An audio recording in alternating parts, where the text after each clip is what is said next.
পশ্চিমবঙ্গের মাটিতে জঙ্গি কার্যকলাপ নিয়ে যখন উত্তপ্ত রাজনীতি, তখন কাশ্মীরের বুকে জঙ্গি মোকাবিলায় আরও একটা অপারেশন চালালো সেনাবাহিনী।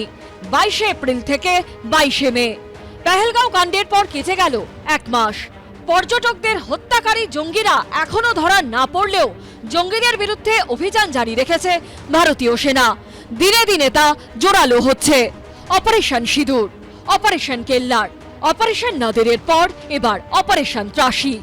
সেনা সূত্রে দাবি, তাদের কাছে খবর আসে কিস্তওয়ারের ছত্রুর সিংপোরায় ঘন জঙ্গলে 4 জন জঙ্গি লুকিয়ে রয়েছে।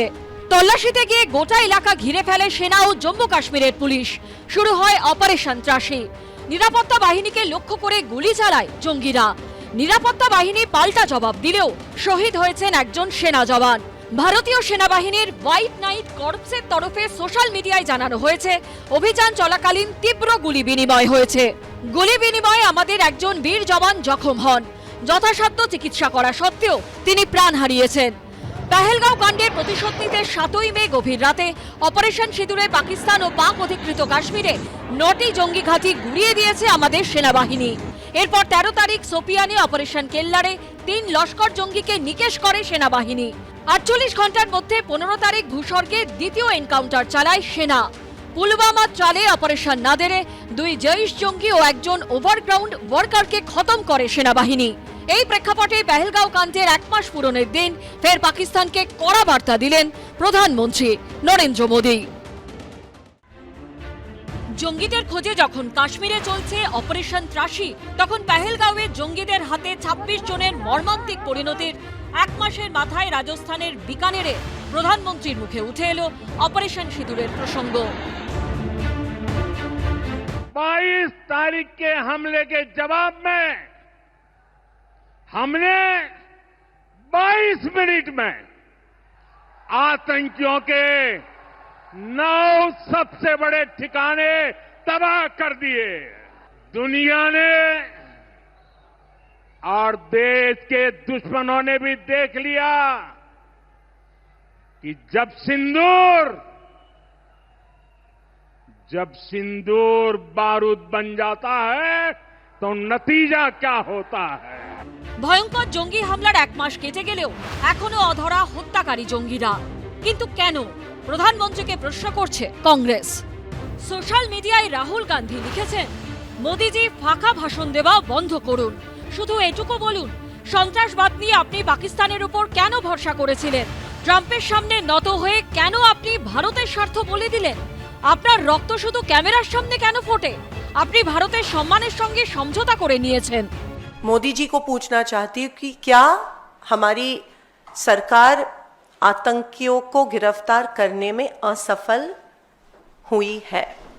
ऑपरेशन सिंदूर के बाद प्रधानमंत्री मोदी का सारा ध्यान केवल प्रचार और आत्म प्रशंसा पर केंद्रित रहा है, जवाबदेही पर नहीं।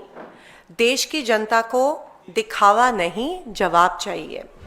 পেহেলগাঁওয়ে নিরীহ হিন্দু পর্যটকদের খুন করে স্মৃতির সিঁদুর মুছে দিয়েছিল জঙ্গিরা। অপারেশন সিঁদুরে তার বদলা নিয়েছে ভারতীয় সেনাবাহিনী। পাক অধিকৃত কাশ্মীর বা পিওকে এবং পাকিস্তানের ভেতরে থাকা লস্কর-ই তৈবা, জৈশ-ই মোহাম্মদ এবং হিজবুল মুজাহিদিনের সদর দপ্তর, জঙ্গি প্রশিক্ষণ কেন্দ্র, লঞ্চ প্যাড ধ্বংস করে দিয়েছে সেনা। মিডনাইট স্ট্রাইকে ধ্বংসস্তূপে পরিণত হয়েছে পাকিস্তানের পাঞ্জাব প্রদেশের মুরিদকেতে লস্কর-ই তৈবার সদর দপ্তর। বাহওয়ালপুরে জৈশ-ই মোহাম্মদের হেডকোয়ার্টার এবং হিজবুল মুজাহিদিনের হেডকোয়ার্টার সহ 9টি জঙ্গি ঘাঁটি। পাকিস্তানের পাল্টা হামলার প্রত্যাঘাতে পাকিস্তান বায়ুসেনার একের পর এক ঘাঁটি তছনছ করে দিয়েছে ভারতীয় বায়ুসেনা। जो सिंदूर मिटाने निकले थे उन्हें मिट्टी में मिलाया है। जो हिंदुस्तान का लहू बहाते थे आज कतरे कतरे का हिसाब चुकाया है। जो सोचते थे भारत चुप रहेगा, आज वो घरों में डूब के पड़े हैं। जो अपने हथियारों पर घमंड करते थे, आज वो मलबे के ढेर में दबे हुए हैं। ये शोध प्रतिशोध का खेल नहीं, ये न्याय का नया स्वरूप है। ये ऑपरेशन सिंदूर है। ये सिर्फ आक्रोश नहीं है, ये समर्थ भारत का रौद्र रूप है। ये भारत का नया स्वरूप है। पहले घर में घुसकर किया था वार, अब सीधा सीने पर किया प्रहार है। পাল্টা কংগ্রেসের প্রশ্ন, সেনাবাহিনীর কৃতিত্বে গোটা দেশ গর্বিত, কিন্তু নরেন্দ্র মোদী কেন সংসদের বিশেষ অধিবেশন ডাকছেন না? কিছু কি লুকোতে চাইছেন? आखिर मोदी सरकार क्या छिपाना चाहती है? वह इन महत्वपूर्ण राष्ट्रीय मुद्दों पर संसद में चर्चा क्यों नहीं करना चाहती है? जाहिर सी बात है कि कुछ छुपाने की सरकार कोशिश कर रहे हैं और दे running away from the truth. শুরুটা হয়েছিল জঙ্গি ঘাঁটি ধ্বংস দিয়ে, কিন্তু তারপরেই পাকিস্তান জঙ্গিদের পক্ষে দাঁড়িয়ে মিসাইল ও ড্রোন হামলা শুরু করে, আর এর পাল্টা পাকিস্তানের সামরিক ঘাঁটির উপর আঘাত হানতে শুরু করে ভারতীয় সেনাবাহিনী। আর তাতেই হুড়মুড়িয়ে ভেঙে পড়ে পাকিস্তানের যাবতীয় ডিফেন্স। অপারেশন সিঁদুরে নাস্তানাবুদ হয়ে যায় পাকিস্তান। এদিন সেই কথাও মনে করিয়েছেন প্রধানমন্ত্রী। 22 अप्रैल को आतंकवादियों ने धर्म पूछकर हमारी बहनों की मांग का सिंदूर उजाड़ दिया था। वो गोलियां पहलगाम में चली थी, लेकिन उन गोलियों से 140 करोड़ देशवासियों का सीना छलनी हुआ था। इसके बाद हर देशवासी ने एकजुट होकर संकल्प लिया था कि आतंकवादियों को मिट्टी में मिला देंगे, उन्हें कल्पना से भी बड़ी सजा देंगे। और तीनों सेनाओं ने मिलकर ऐसा चक्रव्यूह रचा कि पाकिस्तान को घुटने टेकने के लिए मजबूर कर दिया। কংগ্রেসের সাধারণ সম্পাদক জয়রাম রমেশ এক্সপোস্টে লিখেছেন, বিকানেরে আবার প্রধানমন্ত্রী সিনেমার মতো ফাঁকা সংলাপ ব্যবহার করলেন। দেশ তার কাছ থেকে যে প্রশ্নগুলো জানতে চায় তার উত্তর দেওয়া এর থেকে অনেক বেশি গুরুত্বপূর্ণ। কেন পেহেলগাঁওয়ের নির্মম খুনিরা এখনো মুক্তভাবে ঘুরে বেড়াচ্ছে? কিছু প্রতিবেদন অনুসারে গত 18 মাসে পুঁচ, গঙ্গারির এবং গুলমার্গে আরো 3টি সন্ত্রাসবাদী হামলার জন্য একই সন্ত্রাস গোষ্ঠী দায়ী ছিল। আপনি কেন এখনো পর্যন্ত কোনো সর্বদলীয় বৈঠকে সভাপতিত্ব করেননি? বিরোধী দলগুলির আস্থা কেন অর্জন করা হলো না? कुछ छुपाने की सरकार कोशिश कर रहे हैं और दे running away from the truth, या ये स्वीकार नहीं करना चाह रहे हैं कि मे बी सरकार के वजह से the whole nation is made to look weak on a global platform. বিকানেরের সভা থেকে অপারেশন সিঁদুরের মধ্যে দিয়ে পাকিস্তানের একাধিক এয়ারবেসে যেভাবে ভারতীয় বায়ুসেনা হামলা চালায় সেই প্রসঙ্গ তুলে ধরেন নরেন্দ্র মোদী। भारत की सेना के अचूक प्रहार ने इस एयर बेस को तहस नहस कर दिया है। কদিন আগেই জলন্ধরের আদমপুর এয়ারবেসে গেছিলেন নরেন্দ্র মোদী। ইঙ্গিতপূর্ণভাবে তার পেছনে রাখা ছিল অপারেশন সিঁদুরের শো স্টপার S-400 এবং MiG-29, যা ধ্বংস করার দাবি করেছিল পাকিস্তান। আর এদিন ভারতীয় বায়ুসেনার নাল এয়ারবেসে নামলেন প্রধানমন্ত্রী, যে এয়ারবেসকে টার্গেট করার চেষ্টা করেছিল পাকিস্তান, কিন্তু ব্যর্থ হয়। मोदी का लहू गर्म होता है।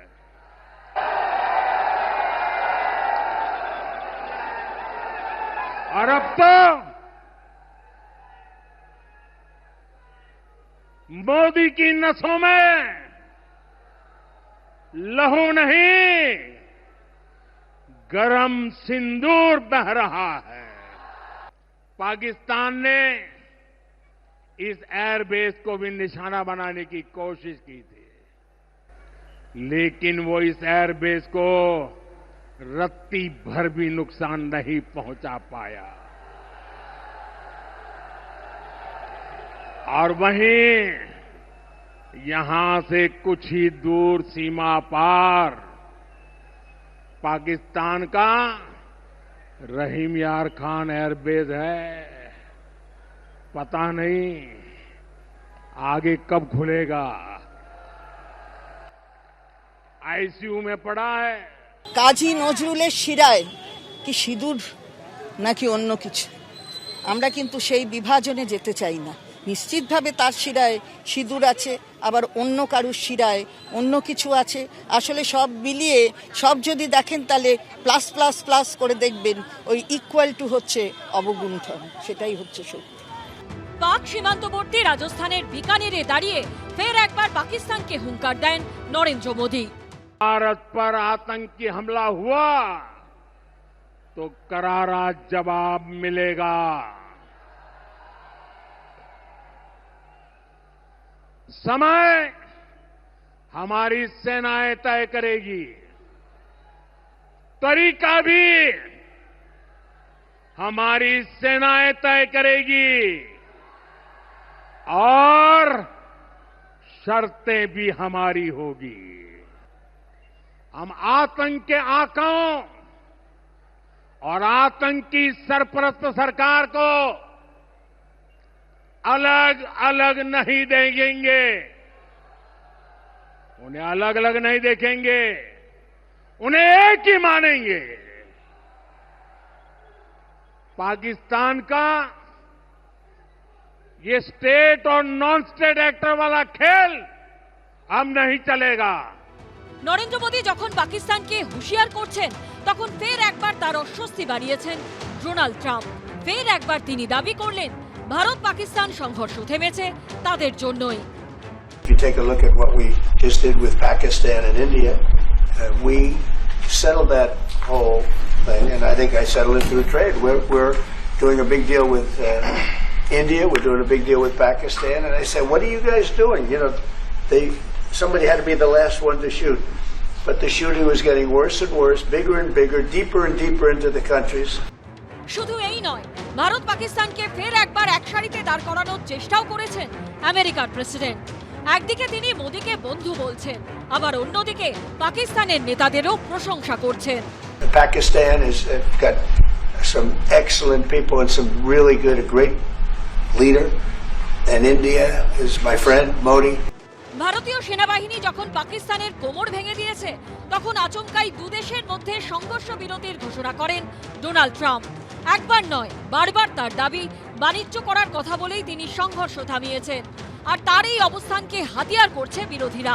তাদের একটাই প্রশ্ন, নরেন্দ্র মোদী সবকিছু নিয়ে কথা বললেও ট্রাম্প বারবার যে দাবি করছেন তা নিয়ে কেন মুখ খুলছে না। ट्रंप ने ये स्टेटमेंट की थी तब तक we had an upper edge, हम जंग ऑलमोस्ट जीत रहे थे।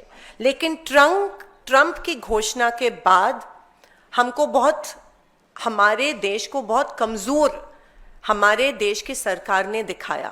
मोदी सरकार इस अपमानजनक दावे पर चुप आज तक क्यों है? এরই মধ্যে আমেরিকার মধ্যস্থতা করানোর দাবি প্রসঙ্গে বিদেশমন্ত্রী এস জয়শঙ্কর জানিয়েছেন, আমেরিকা ছিল আমেরিকায়, আমাদের সঙ্গে যে বা যারা কথা বলেন আমেরিকা সহ প্রত্যেককে একটা জিনিস স্পষ্টভাবে জানিয়ে দিয়েছিলাম যে পাকিস্তান থামতে চাইলে সে কথা ওদের আমাদেরই জানাতে হবে।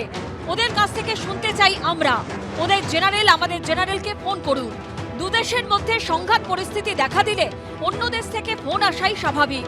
প্রত্যেকেই উদ্বেগ প্রকাশ করে, কিন্তু গোলাগুলি বর্ষণ এবং সামরিক অভিঘাত থামানো নিয়ে সরাসরি ভারত ও পাকিস্তানের মধ্যেই সমঝোতা হয়।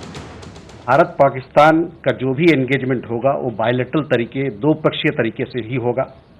साथ ही साथ मैं कहना चाहूंगा कि वार्ता और आतंकवाद दोनों साथ में नहीं चल सकता है। जहां तक आतंकवाद का सवाल है, हम ये बात करने के लिए तैयार हैं, लेकिन जो बातचीत होगी इस पे होगी कि भारत ने जो एक लिस्ट दिया था पाकिस्तान को कुछ साल पहले, उस लिस्ट में कई एक टेररिस्ट थे, उनको कब वो भारत को हवाले कर रहे हैं, इस बात पे बात होगी। ভারতীয় সেনাবাহিনী প্রত্যাঘাত করেছে, শত্রুর ঘাঁটি গুঁড়িয়ে দিয়েছে। বৈশরণে নৃশংস জঙ্গি হামলার বদলা নিয়েছে অপারেশন সিঁদুর। I just want to say that I respect the armed forces and I thank them for all of their service to the country. Thank you.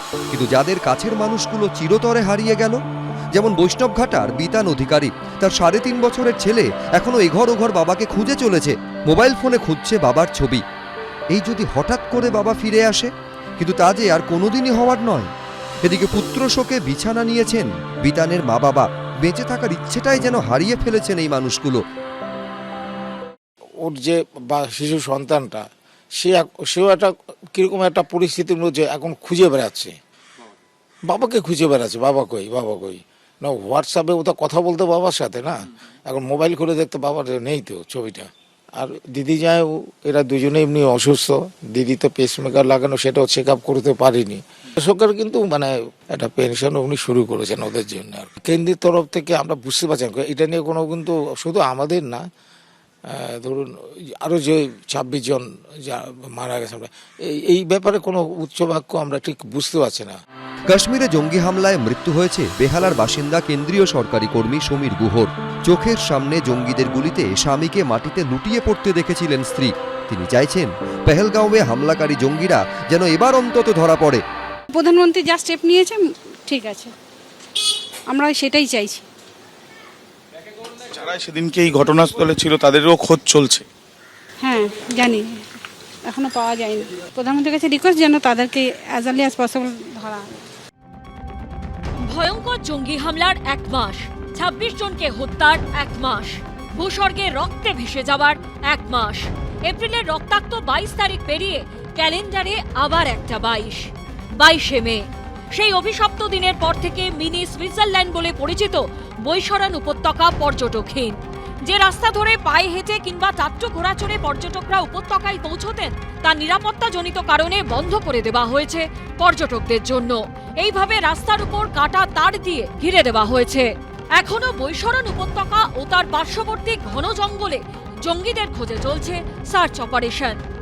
अभी भी कटीले तारों से बैसरन जाने वाली पूरी सड़क जो है बंद कर दी गई है। इसी तरीके से बैसरन को जोड़ने वाले अन्य जो ट्रैक्स हैं वो भी बंद कर दिए गए हैं और अभी भी सेना की प्रेजेंस इस पूरे जंगल में है।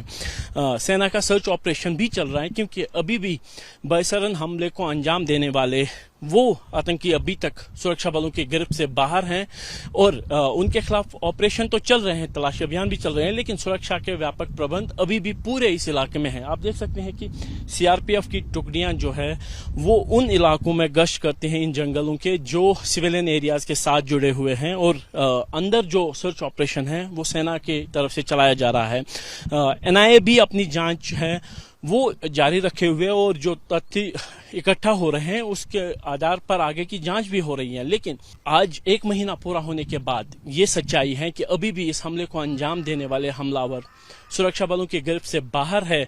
भले ही इस साजिश को रचने वालों को निशाना बनाया गया हो, उनको भारतीय सेना की तरफ से सरहद पार जाके नष्ट कर दिया गया हो उन ठिकानों को, लेकिन जमीनी हकीकत यही है कि आज भी 1 महीने बाद भी लोगों को इंतजार है कि कब इस हमले को अंजाम देने वाले हमलावरों को उनके अंजाम तक पहुंचाया जा सके। এপ্রিল থেকে জুন কাশ্মীরে বেড়াতে যাবার আদর্শ সময়। এই সময় পাহাড়ের বরফ গলে গিয়ে উপত্যকার সবুজ কচি কচি পাতাও ফুলে ভরে ওঠে। টিউলিপ ফেস্টিভ্যাল দেখতে দেশ বিদেশের পর্যটকরা ভিড় করেন। বিগত বছরগুলোয় এই সময়টা পর্যটকদের ভিড়ে ঠিক পড়তো পেহেলগাঁও। কাশ্মীরের ট্র্যাডিশনাল হাতের কাজের দোকানগুলিও পর্যটকদের ভিড়ে গমগম করত। কিন্তু 22শে এপ্রিলে জঙ্গি হামলার পর ব্যবসায় অন্ধকার নেমে এসেছে। कश्मीर घूमने आने वाले पर्यटकों के लिए एक और आकर्षण जो यहाँ होता है वो यहाँ पे खरीदारी होता है, खासतौर पर कश्मीरी हैंडीक्राफ्ट्स की। हम इस समय पहलगाम में मौजूद हैं न्यू कश्मीर आर्ट नाम की एक दुकान में। ये वो दुकान है जहाँ पे कश्मीर के हर तरह के हैंडीक्राफ्ट, चाहे उनमें साड़ी हो, शॉल हो, वुड कार्विंग की चीजें हो या फिर ज्वेलरी हो या फिर पीतल और कॉपर का जो सामान है, हर प्रकार की हैंडीक्राफ्ट्स की चीजें यहाँ पे मिलती हैं। दुकान भरी हुई है, हर तरह आप देख सकते हैं कि पूरी दुकान सजी हुई है, लेकिन दुकान खाली है। इंतजार है पर्यटकों का, खरीदारों का, और वो खरीदार पहलगाम में हुए हमले के बाद से नदारद है। किस तरीके का इस टाइम बिजनेस है, कब से आप ये बिजनेस कर रहे हैं और क्या कुछ आपने उतार चढ़ाव देखे हैं यहाँ? ये हम 70 ईयर्स से ये दुकान है, मगर ये जो अभी इस वक्त अप्रैल में तो ठीक अच्छा काम चल रहा था। जब ये पहलगाम हमला हुआ तब से यहाँ जीरो, कुछ भी नहीं है। सब बैठे हुए हैं, सब दुकानदार बैठे हुए हैं, चाहे होटल वाले हैं, टैक्सी वाले, घोड़े वाले, सब बैठे हैं, कुछ भी नहीं। तो आपकी दुकान जो थी, हैंडीक्राफ्ट आप बेचते हैं, जो यहाँ के ट्रेडिशनल चीजें हैं, अगर पिछले साल के कंपैरिजन में करें तो अप्रैल मई के महीने और पिछले साल और इसके बीच में कितना फर्क है? अभी तो टोटल लॉस है, अभी टोटल लॉस है। फिर भी अप्रैल में पिछले साल से ज्यादा टूरिस्ट थे इस साल, मगर बदकिस्मती से ये हमला हुआ, सब जीरो हो गया। अभी कितना फर्क पड़ा है बायसरन के बाद? बहुत जैसे कि 22 तारीख में हुआ था ये बायसरन में, उससे पहले अप्रैल महीने में बहुत अच्छा चल रहा था।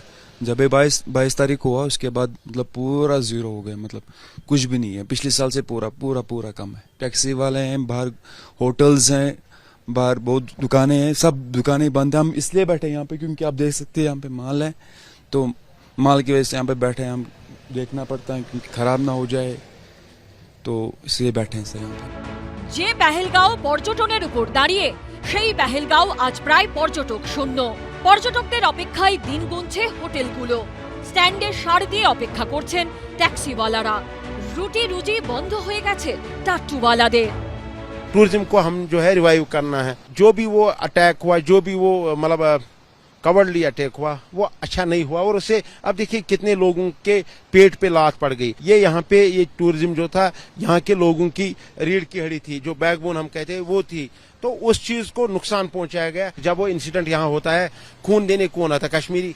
जब आपका यहाँ पे रेस्क्यू तो कोई नहीं था, हमने था, हमारे लोग थे, खाली 2 लोगों का वीडियो वायरल हुआ, लेकिन 100 यूथ थे, उनने रेस्क्यू किया। ये कश्मीरी का दिल कभी खून नहीं चाहेगा, और मोहब्बती। अमरनाथ में तूफान है, हमने कंधे पे लेके आया यात्री को, अभी भी हम लेके जाते हैं कंधों पे, घोड़े पे, कोई गाड़ी में, डोली में। हम पूरा टूरिस्ट के ऊपर खदमत गुजार है। पैसे का अलग बात है, रोजगार का अलग बात है। जब यात्रा आता है ना, हम मोस्ट वेलकम करने के लिए निकलता है यहाँ पे फिक्सिंग पॉइंट पे, पूरा पहलगांव के लोकल पूरा अमरनाथ लेके जाता है। देखो इसमें दुख है, हम लोगों को भी दुख है। তবে এরই মধ্যে পেহেলগাঁওয়ের নিচের দিকে দেখা মিলল একদল পর্যটকের। राजस्थान से कश्मीर घूमने आए हैं 8 दिन के लिए, और ये यहाँ पे हमको फोटोग्राफ लेते हुए दिखे, तो कहीं ना कहीं ये जो अच्छी निशानी है हमको यहाँ पे। हमारे साथ रचना जी है। रचना जी, बोलेंगे कि कब आपने तय किया कि आप कश्मीर आएंगे, और बदलाव का शायद आप प्रतीक भी बन सकते हैं? जैसे हमारा ये 2 मास पहले से ये प्लान बन गया था, लेकिन 23 अप्रैल को हमने सारे होटल्स बुकिंग कैंसिल करा दिए थे, लेकिन ट्रेन की कैंसिलेशन हमने नहीं कराई थी। फिर उसके बाद जब यहाँ पर हमने पूछा, तो श्रीनगर पुलिस में हमने पूछा तो कहा अभी ऐसा कुछ नहीं है, डर वाला माहौल, दीदी आप आ सकते हैं। तो हम सभी 9 लोग यहाँ पर आए हैं। कल आए थे, पूरा हमारा ग्रुप था ब्रह्मा कुमारीज का, और सबसे पहले हम लोग पहलगांव में आए हैं, और पहलगांव में हमको बहुत ही जो है ब्यूटीफुल नेचर के सीनरीज, झरने आदि देखने को मिले हैं, और लेकिन टूरिस्ट का बहुत ही अभाव है, बहुत ही कम लोग आ गए यहाँ पर। इतनी अच्छी ये नेचर की जगह है, तो यहाँ इंडिया क्या विदेश से भी कई लोग आना चाहेंगे और इस नेचर को देखना चाहेंगे, और आते भी हैं।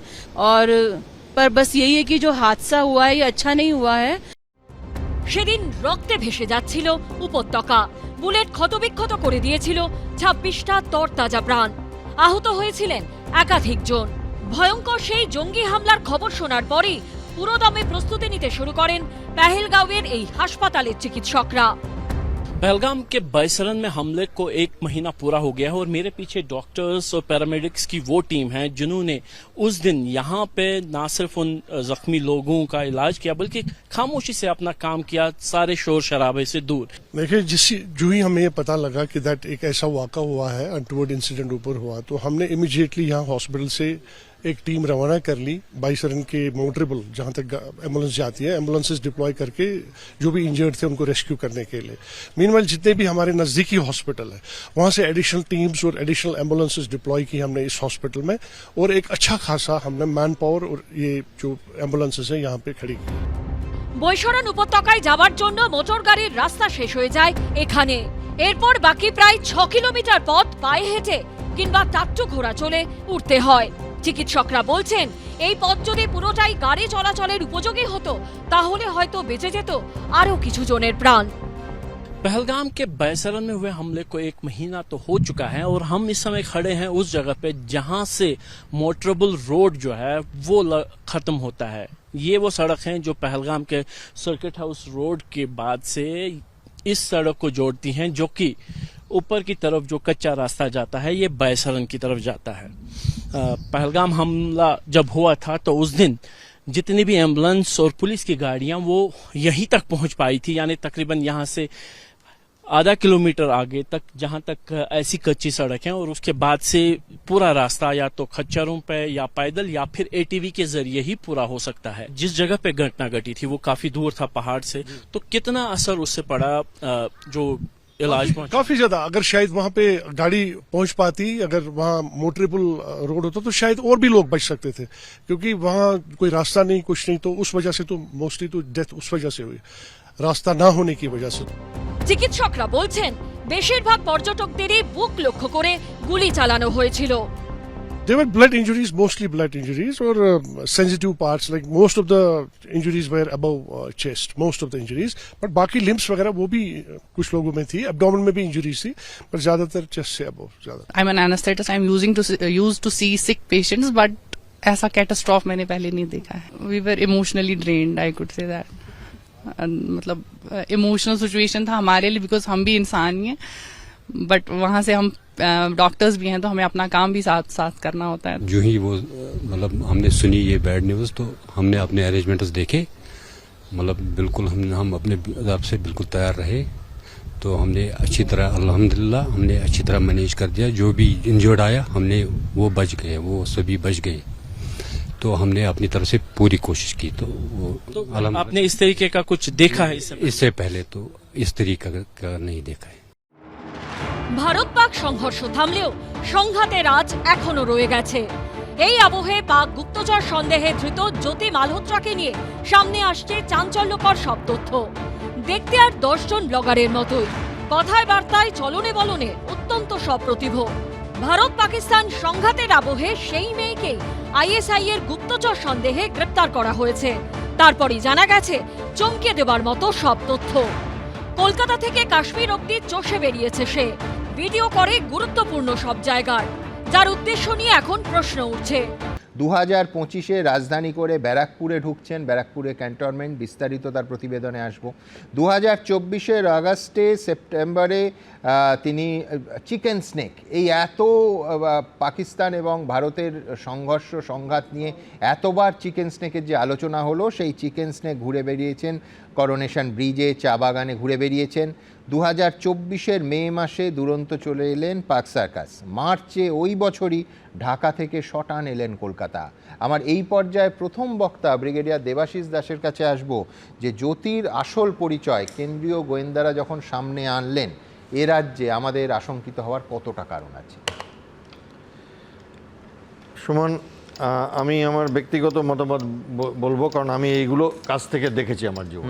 আপনারা এতক্ষণ ধরে লক্ষণ রেখার কথা বলছিলেন, আমাদের লক্ষণ রেখাটা হয় চাকরিতে লাইন অফ কন্ট্রোল আর বর্ডার, এবং আমাদের উদ্দেশ্য থাকে ওই দিকে কি আছে জানবার, এবং সেই খবরটা নেওয়ার জন্য আমরা কিন্তু অনেক কিছু ত্যাগ করতে পারি, একটু খবর পেলে অনেক সুবিধা হয়। এই জ্যোতি মালহোত্রার কথা বলতে বলতে কিছু কথা বলবো। আমার ব্যক্তিগত মতামত, এই জ্যোতি মালহোত্রা আনারি এবং ফেসে গেছেন। আচ্ছা, কেন বলছি? আমাদের ভারতবর্ষের একদম প্রথম 10 জন যারা ক্ষমতার পদে আছে, তার মধ্যে অন্তত 3 জনের নামে অ্যালিগেশন আছে গুপ্তচর বৃত্তির। আমি নাম নিতে পারবো না, তাহলে জেলে চলে যাব। একজন চীন, একজন রাশিয়া, আর একজন ইরান। ঘটনা হচ্ছে যেটা, সত্যি স্পাই কি স্পাই নয়, ডিটেক্ট করবে কে? Central intelligence agency. ভরসা কি আছে তাদের ওপর আমাদের? আর গত মাসের 22 তারিখ, আজকে 19 তারিখ, কিন্তু পেহেলগামে কজন এসছিল, কারা খুন করেছে, না তাদের গ্রেপ্তার হয়েছে, না ট্রেস করতে পেরেছে, কিছুই পারিনি। সুতরাং ব্যাপারটা খুব উদ্বেগজনক। এক মিনিট, আমি কোনো সমালোচনা করছি না। দেবু এটা ঝগড়া করিস না এটা নিয়ে, তার কারণ আমি এটা কোনো আর্গুমেন্টে যাচ্ছি না, যেটা সত্যি ঘটনা দেখতে পাচ্ছি। ফলে এটা যদি সত্যিই যদি স্পাই হয়, কঠোরতম ব্যবস্থা হওয়া উচিত। সুতরাং সেটা তো আমি আপনি তদন্ত করতে পারবো না। না, তদন্ত যারা করার তারাই করছেন। আমি সজলকে বলবো যে পুরো 2023 থেকে 25-এর মধ্যে 3 বার যদি কোনো ট্রাভেল ব্লগার শুধু পাকিস্তান যান, আমি কিন্তু আগে অপারেশন সিঁদুরের বা পাহেলগাঁও ঘটনা আগেই তার স্ক্যানারে আসা উচিত ছিল। না দেখুন, স্ক্যানারে আসা যেমন উচিত ছিল, আপনি এটা বলছেন। আবার পাশাপাশি স্ক্যানারে ছিল বলেই এক বছর ধরে এই কৃতিত্ব নিতে পারো যে হরিয়ানা পুলিশ যে টিপ অফে করেছে সেটা সম্পূর্ণভাবে কেন্দ্রের দেয়া, এবং এই দানিশের সঙ্গে কতবার তার ফল সেটা ইন্টারসেপ্ট করা হয়েছে। আমি প্রথম কথা বলি, উনি এটার সঙ্গেও এজেন্সির দুর্বলতা, এজেন্সির ব্যর্থতা,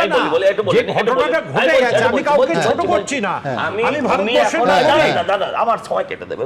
প্রশ্ন হচ্ছে যেটা, উনি এজেন্সিকে ছোট করছেন যে সেই 4 জনকে খুঁজে পেল না, এখনো মুখ্যমন্ত্রী 4 জনকে খুঁজে পেলেন না, আর উনি যেটা মন্ত্রিসভার ভেতরে তুমি এটা বললে আমি ভাবছিলাম এক্ষুনি তুমি বলবে যে খাগড়াগড়ে বিস্ফোরণের কথা আগে থেকে না জানতে পারা রাজ্যের এজেন্সির দুর্বলতা। কত দূরে যাবো না, উনি অতীতে যেতে বারণ করেছেন। আমি বলছি শুনুন, এই ট্রাভেল ব্লগারের থেকে অনেক বেশি বিপজ্জনক লোকের আমার পশ্চিমবঙ্গে আছে। বাংলাদেশের উগ্রপন্থীরা তাদের নাম করে ভারতবর্ষ থেকে বিচ্ছিন্ন করে একটা নতুন রাষ্ট্র করার উপদেশ দেন, তিনি নীরব থাকেন। পাকিস্তানের পার্লামেন্টে যাকে নিয়ে আলোচনা হয়, বিভিন্ন প্রেস কনফারেন্সে ব্যুরোক্র্যাটরা বলে আমাদের সহানুভূতিশীল অমুক অমুক মানুষ ওখানে আছেন, তিনি নিজেও আবার একটা প্রতিবাদ করেননি। তিনি নিজেও আবার বলেন, ওই যখন আমাদের একজন বিএসএফ জওয়ানকে ওরা করেছিল, অপহরণ করেছিল, তখন তিনি বলেন যে আমি আমার নিজস্ব সোর্স ব্যবহার করছি। আমি বলছি ঠিক বলেছেন যে আমাদের, কিন্তু আমি লক্ষ্য করি যে সেই মানুষটার সঙ্গেই দেশের কেন্দ্রীয় স্বরাষ্ট্রমন্ত্রী একান্ত বৈঠক করে তথ্য শেয়ার করেন, এটাও বলতে হবে। আমি বলছি কি তথ্যকে কাকে দিয়েছে এটা আপনিও জানেন না, আমিও জানি না। আমি বলছি, আমি বরঞ্চ বলছি যে এখানেও হয়তো আবার তৃণমূল বিজেপিতে চলে আসবে, তার আগে দ্রুত আমার কথা হলো, আমার পরিচিত একজন বামপন্থী কর্মী আছে, ছাত্রী, সে পুলিশ এই শিক্ষক আন্দোলনে অংশগ্রহণ করার জন্য পুলিশ এমন একটা মামলা দিয়েছিল যে সে আজ পর্যন্ত পাসপোর্ট পাচ্ছে না, তার পাসপোর্টের সঙ্গে চাকরিটা জড়িত, অথচ এ 3 বার পাকিস্তানে যাচ্ছে। আমি বলছি পাকিস্তানে যাওয়ার পর এতবার গেল, কিন্তু পেহেলগাম ঘটনার পর এটা প্রকাশ্যে এলো। আমি খালি সজলদের বলবো যে দেশের ভেতর সেকুলাররাই শুধুমাত্র একমাত্র বিপদ নয়, আরও এরকম অনেক বিপদ লুকিয়ে রয়েছে। 1 বছর এদেরকে আইডেন্টিফাই করতে লাগলো, এটা কিন্তু অত্যন্ত চিন্তার ব্যাপার।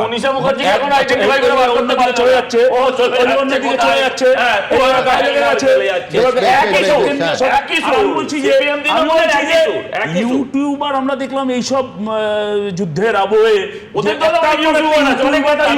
করা হচ্ছে, কিন্তু এইরকম 1 বছর ধরে এই কাজ করছে, তার ব্লগ মানে সেটাই, সেই ইউটিউবারকে আইডেন্টিফাই করা গেল না। লাস্ট কথা, আমার শেষ কথা হলো যে পশ্চিমবাংলা কি সবার জন্যই মুক্তাঞ্চল হয়ে যাচ্ছে?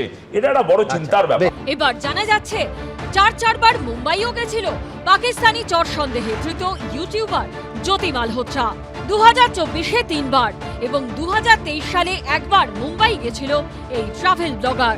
জ্যোতির ইউটিউব চ্যানেলেই দেখা যাচ্ছে কখনো পাঞ্জাব মেলে চেপে, কখনো আবার তেজস এক্সপ্রেসে ফার্স্ট ক্লাস এসি কেবিনে চেপে যাচ্ছে সে, কখনো আবার এরকম বিলাসবহুল বাসে চেপে তার বাণিজ্য নগরী যাত্রা। 2024-এর জুলাইয়ে এই বাসে চেপে মুম্বাই গেছিল জ্যোতি। পরে সেপ্টেম্বরেই আবার পাঞ্জাব মেলে চড়ে দিল্লি থেকে মুম্বাই যায় জ্যোতি। 2023 সালে গণপতি উৎসবের সময় মুম্বাই যায় সে। লালবাগকার রাজা দর্শনের নাম করে লক্ষ লক্ষ মানুষের ভিড় এবং পুরো এলাকার একটি ভিডিও রেকর্ড করে হরিয়ানার ট্রাভেল ব্লগার। তবে সন্দেহ অন্য জায়গায়। সূত্রের খবর, নিজের ডিভাইস থেকে অনেক ভিডিও এবং ছবি মুছে ফেলেছিল জ্যোতি। কিন্তু কেন? এই ভিডিও কি বিশেষ কোনো উদ্দেশ্যে তোলা হয়েছিল? ভিডিওগুলোকে নির্দিষ্ট কোনো জায়গায় পাঠানো হয়েছিল, তারপরে কি সেগুলো ডিলিট করে দেওয়া হয়? এখন তা জানার চেষ্টা করছেন গোয়েন্দারা। জ্যোতির কাছ থেকে যে ইলেকট্রনিক্স ডিভাইস পাওয়া গেছে তা খতিয়ে দেখে তদন্তকারীরা জানতে পারছেন যে তোলা হয়েছিল বেশ কিছু ছবি ও ভিডিও, যেগুলো ডিলিটও করা হয়েছে। ইতিমধ্যে পুনরুদ্ধার করা হয়েছে, তার মধ্যে বেশ কিছু পুনরুদ্ধার করার পর তদন্তকারীদের সন্দেহ এই ছবিগুলো কাউকে কি পাঠানো হয়েছিল, যদি পাঠিয়ে থাকা হয় তাহলে কাদের, কোনো না কোনোভাবে পাকিস্তানের ISI এর হাতে কি পৌঁছেছিল এই ছবি ভিডিও। 2008 সালে এই মুম্বাইয়ের বুকে সন্ত্রাসের গভীর ক্ষত এঁকে দিয়েছিল পাকিস্তান থেকে আসা জঙ্গিরা। তাজ, ট্রাইডেন্ট, লিওপোল্ড ক্যাফে, ছত্রপতি শিবাজি টার্মিনাসের মতো ভিড়ে ঠাসা জায়গায় হামলা চালিয়েছিল জঙ্গিরা। গণপতি উৎসব মুম্বাইয়ের জনপ্রিয়তম উৎসব। এই সময় মুম্বাইয়ে উপচে পড়ে ভিড়। দেশের বাইরে থেকেও অনেকে এই উৎসব দেখতে আসেন। আর সেই উৎসবের সময়ই মুম্বাই এসেছিল জ্যোতি। তাহলে এর পেছনে কি বিশেষ কোনো উদ্দেশ্য ছিল? প্রশ্নটা ভাবাচ্ছে গোয়েন্দাদের। বৃহস্পতিবার বাগচর সন্দেহে ধৃত হরিয়ানার ইউটিউবার জ্যোতি মালহোত্রাকে পুলিশ হেফাজতে পাঠিয়েছে আদালত। 5 दिन से पहले ली थी, उसमें तो कुछ मिला नहीं, अब 4 दिन की और लिए, इसमें क्या मिलेगा। এদিকে বাগচর সন্দেহে এবার বারাণসী থেকেও তুফেল নামে একজনকে গ্রেপ্তার করেছে ATS। পাশাপাশি দিল্লি সিলামপুর থেকেও একজনকে গ্রেপ্তার করা হয়েছে। ATS সূত্রে দাবি, পাকিস্তানের বহু নাগরিকের সঙ্গে যোগাযোগ ছিল বারাণসী থেকে ধৃত তুফেলের। তার বিরুদ্ধে ভারতের অভ্যন্তরীণ নিরাপত্তা সম্পর্কিত গুরুত্বপূর্ণ তথ্য পাচারের অভিযোগ রয়েছে। অভিযোগ, জঙ্গিদের হোয়াটসঅ্যাপ গ্রুপে ভিডিও শেয়ার করত সে।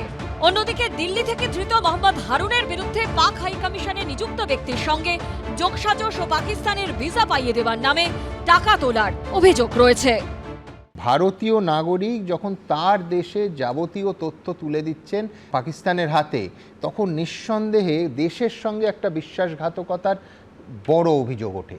এই FIR এর ছত্রে ছত্রে লক্ষ্য করবেন সেই অভিযোগের প্রতিফলন। খুব দ্রুত ওপরে ওঠার জন্যই কি এই শর্টকাটটা বেছেছিলেন জ্যোতি মালহোত্রা? ডক্টর মিত্র কি বলেন? দেখুন, এটা খুব ইন্টারেস্টিং একটা জায়গায় আজকে এলাম। সেটা হচ্ছে যে এসপিওনাজ বলে ইংরেজিতে একটা শব্দ আছে, এবং আরেকটা শব্দ পরবর্তীকালে তৈরি হয়েছে, সেটাকে বলা হয় সেক্সপিওনাজ।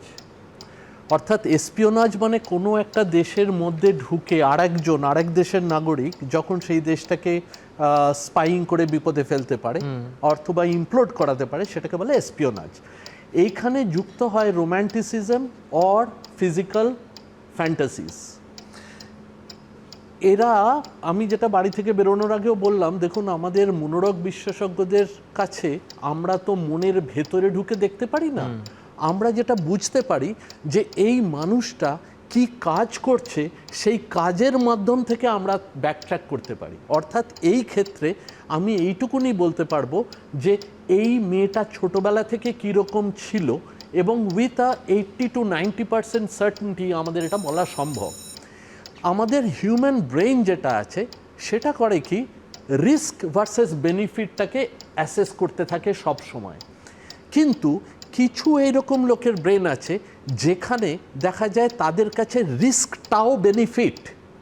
অর্থাৎ এই যে রিস্ক টেকিং বিহেভিয়ার, তার ব্রেন প্রসেস করছে কিন্তু এটা একটা বেনিফিট হিসেবে, এবং এইখানেই আসে নানা রকম জিনিস উইচ ইনক্লুডস সেক্সপিওনাজ। দেখো, এই মহিলা এর কিন্তু এর টার্গেট হচ্ছে ওয়েলথ, উইজডম অ্যান্ড ওয়ার্ক, এবং অ্যাট এনি এক্সটেন্ট, এবং তার জন্য মরাল টার্পিচুড বলো এবং রিস্ক বলো, কোনো কিছুকে পরোয়া করবে না। দেখো, তুমি ISI এর মতো যে ইন্টেলিজেন্স এজেন্সি যারা মানে সবসময় ওত পেতে আছে ভারত, তার জন্য মানে she can sold out the motherland. ওর পরোয়া করে না, ওর বাবা পর্যন্ত খোঁজ রাখে না। ও কিন্তু খুব সাধারণ ঘরে। কিন্তু আমি যদি প্রশ্নটা আপনাদের দিক থেকে নিয়ে যাই, যে একজন ট্রাভেল ব্লগার, তিনি সমস্ত জায়গায় এবং তার হিস্ট্রি মুহূর্তের মধ্যে যে কোনো সিকিউরিটি পার্সোনালকে দেখিয়ে দিচ্ছেন যে আমি 2000 ট্রাভেল ব্লগিং করেছি। তো যার ফলে তার যে কোনো জায়গায় অ্যাক্সেসটা অনেক মানে কত মানে এ তো বাছার উপায়টা ক্রমশ ক্ষীণ হয়ে যাচ্ছে। সেন্ট্রাল যেটা করেছে, ট্র্যাকিং করতে অনেক টাইম নিয়ে নিয়েছে, কারণ 22শে এপ্রিলের পর থেকে এরা হঠাৎ জেগে উঠেছে। এই কারণে চরম ব্যর্থতা। এই কারণে বলছি, তুমি দেখো গত 2 বছর ধরে, অলমোস্ট নিয়ারলি 2 বছর, যে সমস্ত বাড়িগুলো আমাদের কাশ্মীরের মধ্যে যেগুলো আছে, নবার কাশ্মীরে গেছে, শোপিয়ানের 9 মধ্যে times। আছে, যেখানে যেখানে আছে, যেখানে যেখানে বাড়িগুলো ডিমলিশ পর্যন্ত করা হয়েছে, এগুলো যদি পুলিশের ভিজিলেন্সটা থাকতো না, তাহলে দিস 22শে April could have been avoided. খালি তাই না, তোমার 22শে এপ্রিলের ঘটনা, 24শে এপ্রিল কেক নিয়ে সেই এর এসপায়ানেজ নেটওয়ার্কটা এমন, সেইখানে গিয়ে তার সঙ্গে গিয়ে পাকিস্তান এম্বাসিতে গিয়ে, দিল্লিতে গিয়ে সেখানে গিয়ে মিট করছে হাসতে হাসতে তার সঙ্গে, এবং ডাইরেক্ট কানেকশন কিন্তু ওর রয়েছে আইএসআই এর সঙ্গে। পাক গুপ্তচর সন্দেহে গ্রেফতার হওয়া জ্যোতিকে নিয়ে গোটা দেশ এখন তোলপাড়। অন্যদিকে পশ্চিমবঙ্গে ফের চর্চায় উঠে এসেছে আরিয়াদহের একদা ত্রাস জয়ন্ত সিং। সম্প্রতি যার বেআইনি বাড়ি ভাঙার নির্দেশ দিয়েছেন খোদ কলকাতা হাইকোর্টের বিচারপতি। এবার জয়ন্ত সিংয়ের এই বাড়ি ভাঙতে আরও সময় চেয়ে ফের কলকাতা হাইকোর্টে প্রশ্নের মুখে পড়ল তৃণমূল পরিচালিত কামারহাটি পুরসভা। বিচারপতি গৌরাঙ্গ কান্ত স্পষ্ট বলে দিলেন, আগে দুটো তলা তো ভাঙুন, তারপর নিশ্চয়ই সময় দেব। জয়ন্ত সিং এর প্রাসাদ ভাঙার নির্দেশ দিয়েছে হাইকোর্ট, আর এই নির্দেশ পাওয়ার পর কিভাবে এই এত বড় প্রাসাদ ভাঙা হবে তা ভেবেই হিমশিম খাচ্ছে কামারহাটি পুরসভা। তাই পুরসভা ইতিমধ্যেই আদালতের দ্বারস্থ হয়েছেন সময় চেয়ে, কেননা এত বড় বাড়ি ভাঙার মতো পরিকাঠামো এই মুহূর্তে পুরসভার কাছে নেই। কামারহাটির প্রতাপ রুদ্র লেনের উপর এই দুধ সাদা অট্টালিকার মালিক তৃণমূল কর্মী জয়ন্ত সিং। জয়ন্তের কাণ্ড কারখানা সামনে আসার পরই চর্চায় উঠে আসে তার অট্টালিকা। জানা যায় পুকুরের একাংশ বুঝিয়ে তৈরি এই বেআইনি বাড়ি যে জমির ওপর দাঁড়িয়ে রয়েছে তার মালিক জয়ন্ত সিং নন। জমির মালিকের নাম দিলীপ মুখোপাধ্যায়। প্রশ্ন ওঠে, পুরসভার নজর এড়িয়ে কিভাবে তৈরি হলো এই বাড়ি?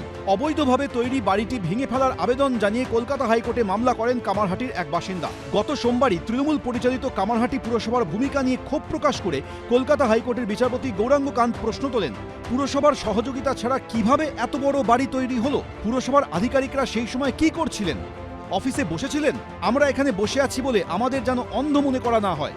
বিগত 5 বছর ধরে যে সকল পুরসভার আধিকারিক ওই অঞ্চলে কাজ করছেন তাদের সবাইকে জেলে পাঠানো হবে।